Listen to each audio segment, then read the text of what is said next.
This morning we had a wonderful number of sessions. We went through content, we had an agency head on the stage. We've looked at how you utilise TV in 2016, what's happening in that field. We had a good look at distribution and strategy and content curation. So we thought this afternoon we would start the session in here with a data conversation. So we've all touched, every session we've talked about today has all touched on data. So what we wanted to do is get a couple of experts up here to talk about data, creativity and ad campaigns. So without further ado, let's welcome two experts to the stage. Let's welcome Anthony Rind, CSO for Adform. Take a seat, Anthony.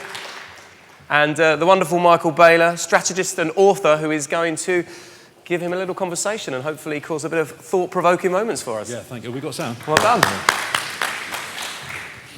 Hi, everybody. Good afternoon. Good to be here. Everyone on that side, lots of you over on this side, none of you. We'll be talking mainly to these guys because we're like that. But hopefully we'll get more people over on that side. So Anthony and I we've only spent half an hour talking and we've already become good friends in only the way that two people with a slightly appalling attitude and a huge amount of experience in the business can do. Anthony, you have a rather frightening CV, which I think we'll get to. But I thought we'd start with something a little bit challenging, as I like to do, which is, as we said earlier on today, there's two conversations going on in our business at the moment amongst the bigger senior people. The first conversation is, I can't stand this shit anymore and I'm moving to Cornwall. Yep. You know, this is not the marketing industry that I wanted to join and I can't do it anymore. I've lost interest and I've burnt out. And then there's the people who have never been more fired up, are really excited about data-driven marketing and are pushing forward. And of course you are one of the latter people, but you know the tension that I'm talking about. How did you get, before we talk about Adform, how did you get to where we are? And most specifically, what made you make that not going to Cornwall and saying shit decision? So I think procreation was a factor. A bit like you, 4 children need to be paid for. You know how that happens, right? I apparently. So escaping to Cornwall wasn't an option. But I do actually think it's an incredibly exciting time in our industry. But I can understand why people are finding it difficult to sustain. The complexity we've talked a lot about this morning in various sessions, the amount of change is a challenge. And I think as an industry, one of the key facets is that shift from what has been a creative or intuition-driven business where serendipity played a big part in how people approached campaigns and communication success. And we do now have a model where technology, data, automation can be brought to bear. And it seems to be being set up as either price stress, so this technology and this data and this automation makes everything cheaper, whether or not that's services, whether or not that's media, or it means there's no room for creativity. And I think what we need to do is reframe the discussion to say, all of this change isn't the enemy of creativity and disruptive thinking and innovative thoughts, and also it isn't just about making stuff cheaper to improve value, can be a positive, not a race to the bottom. And of course, I'm not going to dwell on it too long, but we have to factor in the fact that there is a certain amount of consumer power that is alongside the ability to track and to analyze and in many ways to retarget and all that stuff. There is a big consumer pushback going on against the what some people talk of as the abuse of power, really, amongst advertisers and their agencies. We will see, of course, a contraction and a consolidation on the tech side of the industry. But I'm also put in mind of that famous John Wanamaker, the department store magnate, that thing of, I know 50% of my advertising works and I don't know which 50%. I think in digital we've taken that as a challenge rather than what I think it is, which is a statement of fact. And I think his argument was, I will never quite know. There are going to be areas of my advertising which will never quite be touched, no matter how much research or insight I may have. And I must say, I've started to slip across to that way of thinking, having been in digital and been in marketing transformation for many years now. I wonder whether we are falling into the trap of going against the Einstein thing of what's measurable is not always important and what's important is not always measurable. I think I understand the desire to move away from an obsession with accountability, because I think we've done a pretty poor job of accountability. To be honest, I think we have often a veneer of accountability, and we're working towards KPIs that, if they're examined, are pretty meaningless KPIs. So is a CPM meaningful? Is a click-through rate meaningful? Is a last action associated attribution meaningful? Frankly, all three of those can frequently be meaningless. So, but I would like to think that there is an opportunity, and do take it as a challenge, that we can do better than 50% is working, but I don't know which. I think we can get to a model where we have a better understanding of how to recalibrate activities, but it starts with a much more sophisticated understanding of what our outcomes should be than I think where digital marketing is still obsessing. I agree, and I'm put in mind while you were talking of the famous quote from Stephen King of JWT. Okay, not that Stephen King. Lovely though he is. Arguably the father of brand planning, I suppose one of the two fathers of brand planning, around 1971, and he made the point, which I think still resonates today. It's fairly easy to tell whether you're achieving return on investment. You just look at what you're trying to achieve. When you're finished, you look at whether you achieved it or not. And I think that raises the question in my mind of to what degree we actually know what we are trying to achieve in the current digitally led or data-led campaign. Yeah, again, it was talked about on the marketers panel next door earlier, which was the goal of the marketing director is to sell product. So ultimately there is a pretty fundamental KPI that our digital marketing can be measured against, because if the macro sales are going in the right direction or market share is improving, then the campaigns are working.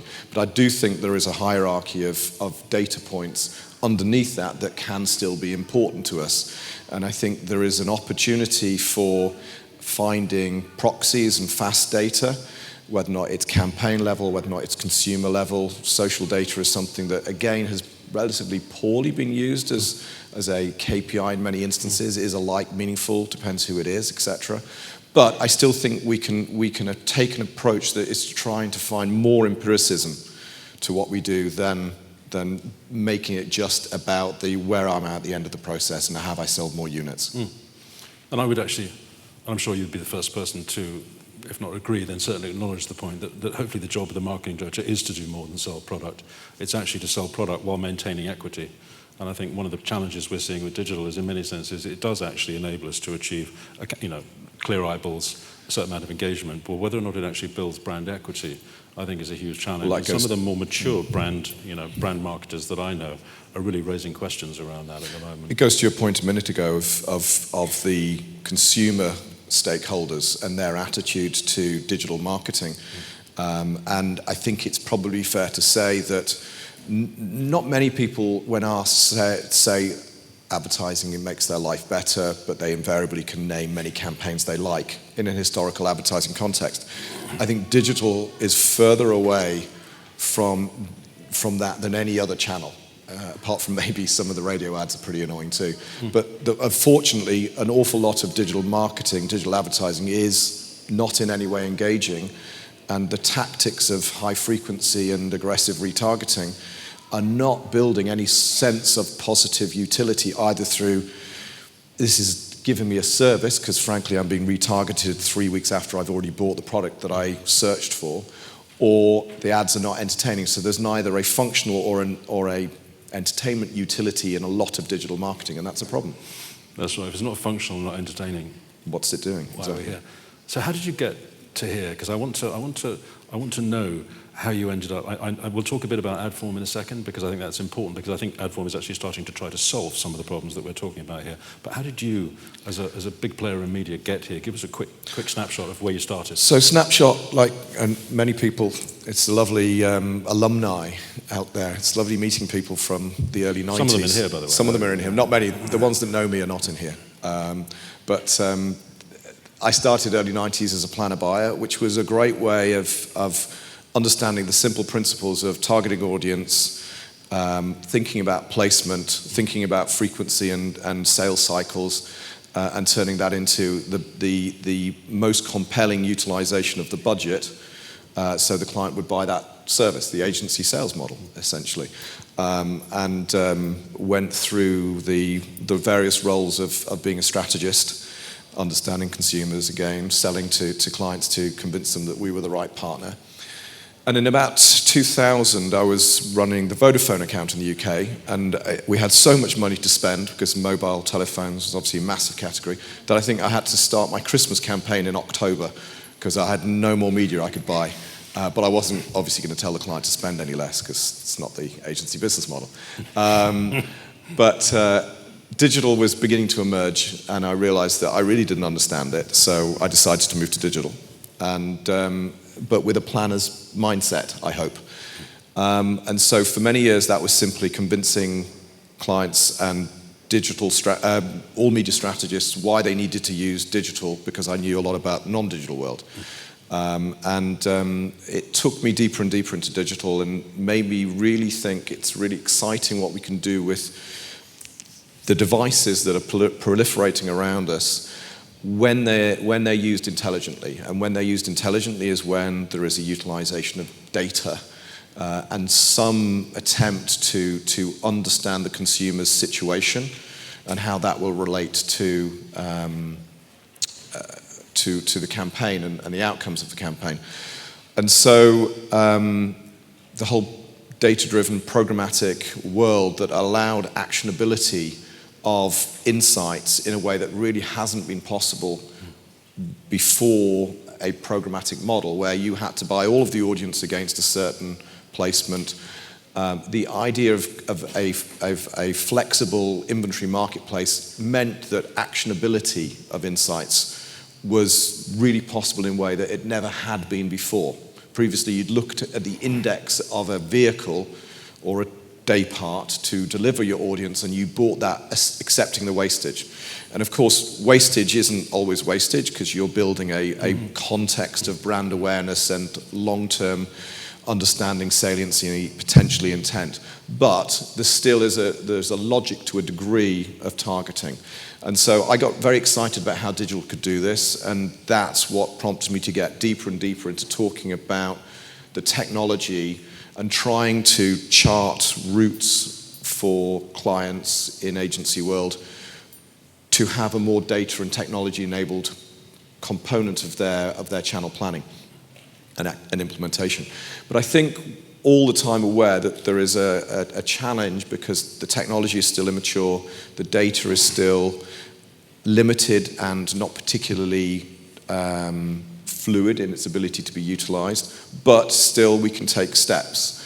But I think if we look at the last few years, the consumer behavior has proliferated even more. We're seeing more and more apertures of consumer connection, whether or not it's digital out of home, that was the presentation earlier, whether or not it's TV and where TV might go, some of the presentations earlier. There's so much opportunity, but we still, I felt, are not breaking down some of those data silos, some of those interoperabilities, and frankly, the walled gardens are becoming more prevalent, and we have a consumer and a legislative stakeholder that is very negative about digital marketing. So that's why I decided it was time for me to go out of the agency and maybe try and learn a little bit more about the technology, being on the technology side, and try and bring solutions that are more interoperable to clients, and hopefully, accelerate a virtuous cycle of data and technology, not what is still a relatively negative cycle, I think, in many instances. And with that dream that the dream that started in 2000 and then really got you engaged in focusing more and more on data and tech as being, I would imagine, closer and closer to the center of your kind of best marketing practice bullseye. Probably like me, you've experienced some disappointments, I'd imagine, in terms of the realization of the dream. It does seem that what we talked about, and I've been doing this for about 25 years, so even before digital, actually. And there's a sense amongst certainly some of my contemporaries that digital has both gone too far and yes, in other areas, not far enough. Yeah. And would you share that? Yes.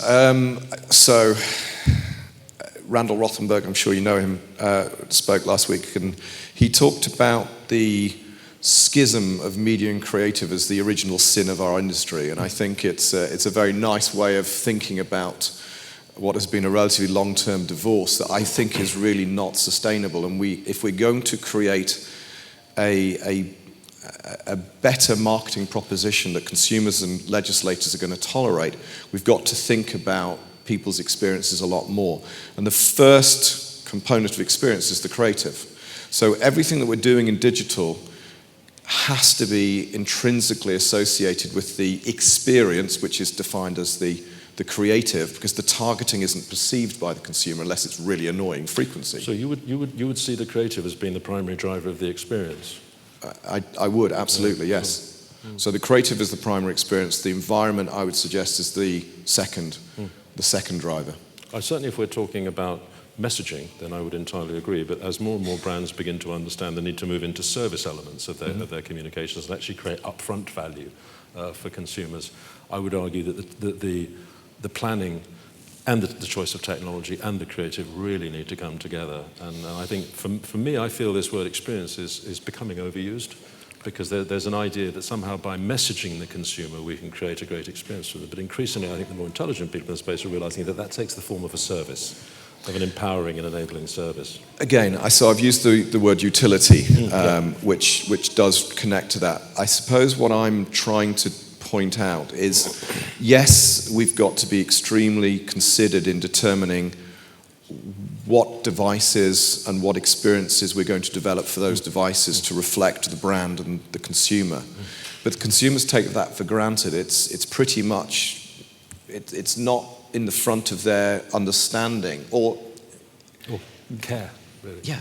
So, this is my point that I would make, and I've made many times, so I apologize, but consumers don't see targeting.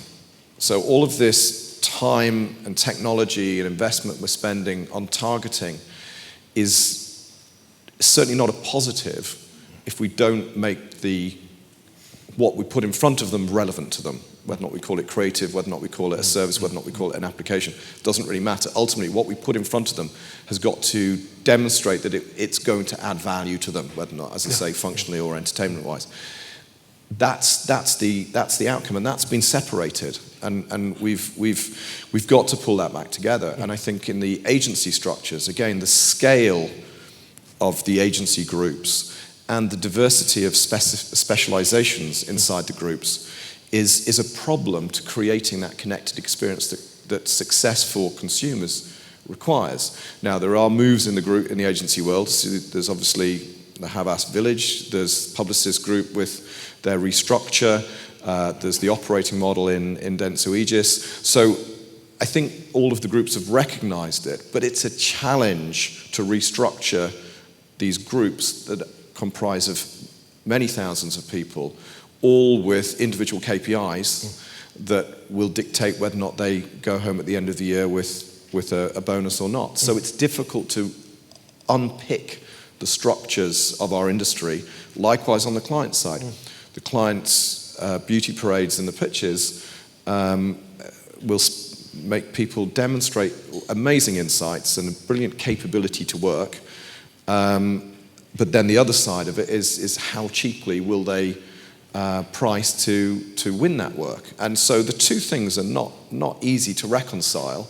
And I think this is why a lot of people, as you said earlier, are moving to Cornwall, because the tension to reconcile structural challenge, misalignment of incentives, and the working pressures to achieve the annual personal or business outcomes that mean the account is retained and the job is retained, it's monstrously pressurized, I think. If I said that I don't believe that advertising is really should be tasked with relevance, that marketing certainly should, but advertising in a way should be tasked with making irrelevance work, by which I mean that traditionally the job of advertising has actually been to use creative to change consumers' disposition towards a category or particularly a product, to use creative to actually move something into a consideration set that would not otherwise have been there. And yet the way we use the idea of relevance now is continually to reflect back to the consumer as much as possible of what we understand of them. I wonder whether some of the moving into Cornwall stuff is being driven by people who love that creative challenge, the challenge of that Hegarty calls the challenge of persuasion. Are we giving up on persuading people and trying to put them into a corner by giving them something that so clearly reflects what we know about them that in a funny kind of way there's nothing new actually achieved? There's a lot in that question. Firstly, I think a lot of advertising is less sophisticated than that. I mean, it's not necessarily all about change. A lot of it is simply about prompt. And somebody might have a disposition to eat a chocolate bar. So, and I can see the point of targeting, and I can see the point of relevance there. But again, that's one side of the CMO's job, but it's not the other side. And what I wonder is whether the people that we're talking about, they're looking at bailing out of the industry, and there's a few of them, whether they joined up to build brands in a way rather than to drive transactions at key points of purchase. I won't labour this point because I think we need to move on, but I just think that one thing that is worth saying is I heartily get that the job of marketing is to optimise relevance. I'm not convinced that the job of advertising is to do exactly the same thing, because pure relevance doesn't actually change people's minds at all. It just simply reflects back to them what they are, something that they perhaps an almost complete picture of themselves. You know what I'm saying? I do, but I'm not sure I agree with it. I think it's very semantic, because relevance something can be relevant to you because you think it's really funny. Something can be relevant for you because it makes you think differently, and maybe it chimes into something that's deeply relevant to you, such as we were talking about the idea of the campaign in Guatemala a minute ago.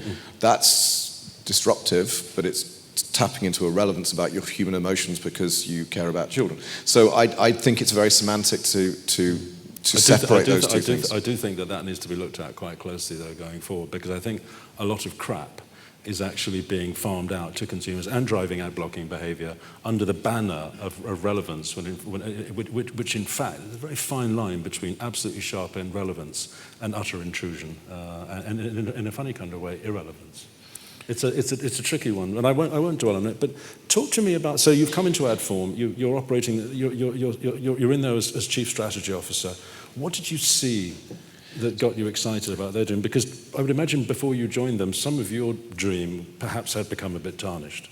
And what was it that you saw that made you think, I like these guys and I want to be on board? So I liked what appealed to me about Adform was, and I'm sure Adform is not familiar to everyone in the audience. So Adform is an advertising technology provider, offers ad serving solutions, DSP solutions, DMP solutions, all of the trading and measurement ad tech, with a lot of creative components in as well, so high impact formats video that's all into one ecosystem.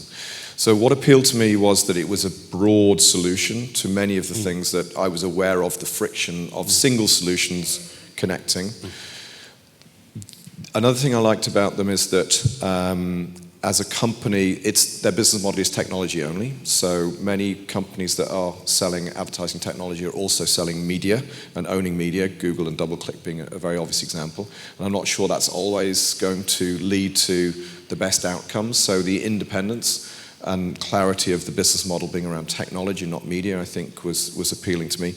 And then again, in a world when there is increasingly a number of powerful walled gardens, the independence and interoperability commitment of Adform appealed to me. So hopefully that will allow us to be a connective tissue between walled gardens, and so that will allow us to be agile and successful.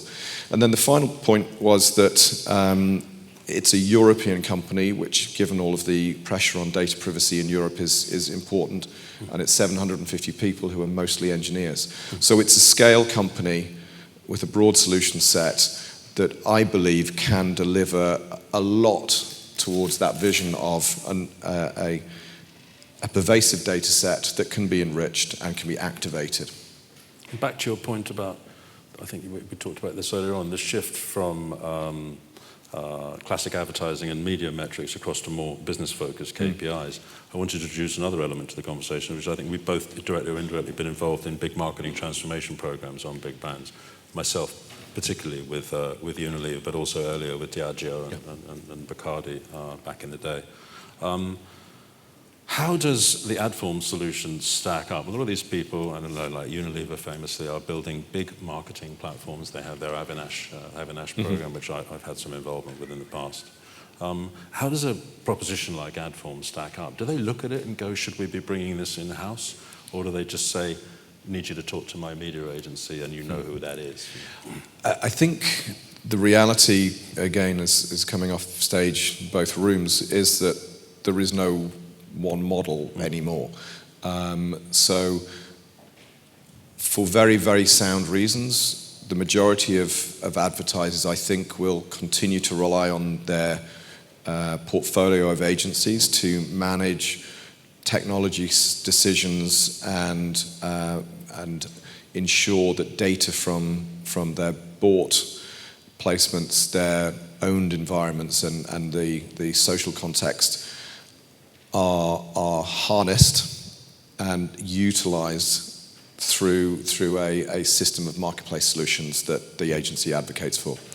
Some clients, particularly those I think that have a data-rich business, will quite possibly want to have more control over the technology that is harnessing that data, because it means that they can more quickly take that data asset into multiple places. And I say that sounds a bit generic. What I mean is that most marketers have a very broad portfolio of intermediaries they work with, whether or not it's direct inventory sources, whether or not it's multiple agency types, whether or not it's internal teams working on websites or some paid media activities. So those clients with a strong data asset may well find that needs to sit inside their organization for maximum flexibility, short-term and long-term. And then there will be the largest advertisers, simply because of scale or indeed because of sophistication, will decide they want to build a team in-house to be confident that they have the best commercial model or the most agile utilization of digital channels as a sales and reputational source. So I think we're going to get a mix of those. Where does Adform fit? I would hope that we would have a relationship across all of those. I would hope that if it's a company like Unilever that's built a significant proprietary technology platform, our ability to integrate with it quickly, because we have a value and understand that the diversity of Europe means you've got to have individual relationships with multiple organizations to reflect nationality and local media and data marketplaces. So that culture means that we would very quickly work alongside Unilever to onboard any tech they have or partners they have. But again, for Unilever, so of course would Adobe and Oracle and Google. I mean, there is an order of magnitude that these companies can have to make everybody jump, but I would hope that we would jump more effectively and more quickly. Good. In terms of the evolution of the platform, I imagine that you have eyes on that and that you have some influence in terms of dictating what gets built out. I'm not going to ask you what's coming down the pipe, but in terms of promise and in terms of next opportunities for the advertising technology space in general, is there anything that you're personally particularly excited about? Again, I think the diversity of connections is the exciting thing. But we know at this point there might be a programmatic display component, there might be a rich media and video component. There'll be possibly separate components for desktop versus mobile. Then there might be a site analytics, not ignoring Facebook and Google and YouTube that are relatively discrete environments because their data is not entirely liquid. And then you've got Amazon. So all of these different things are currently sitting in quite a separate way, and bringing it together is very difficult. So I'm excited by the industry resolving some of these challenges. We, again, shameless Adform hat, also believe that anything that's being done in those environments has to offer format flexibility to support engaging communications, so high impact units, not just standard letterboxes and things like that. I'm excited actually about getting some of those first steps, which should be remedial, but frankly aren't, resolved, because there is still a ridiculous degree of fragmentation in terms of the interoperability and the flexibility in terms of formats and to allow campaigns to be effectively delivered. It'd be very easy for us to sit here and say that integration challenge, which I think was what you were talking about there, is actually a matter for the ad form engineers to resolve, but it feels like there's a very big cultural piece and a big change piece on the client and indeed on the agency side. Would you agree with that? Yes. Bluntly, not many. I think not very many in the agency world or the marketer world are quite as excited by the ad tech space as I am, which is probably healthy. But I think it's too often being marginalized as something that is not understood for its strategic value. And I think that is changing. And I think that's exciting. So it's not about what's engineered, it's actually what's deployed in market and what budget holders, specifically marketers, can do to force the companies that they're buying inventory from to not put it behind walled gardens. A message for the present and the future. Ladies and gentlemen, please give a round of applause to Anthony Wright. Brilliant.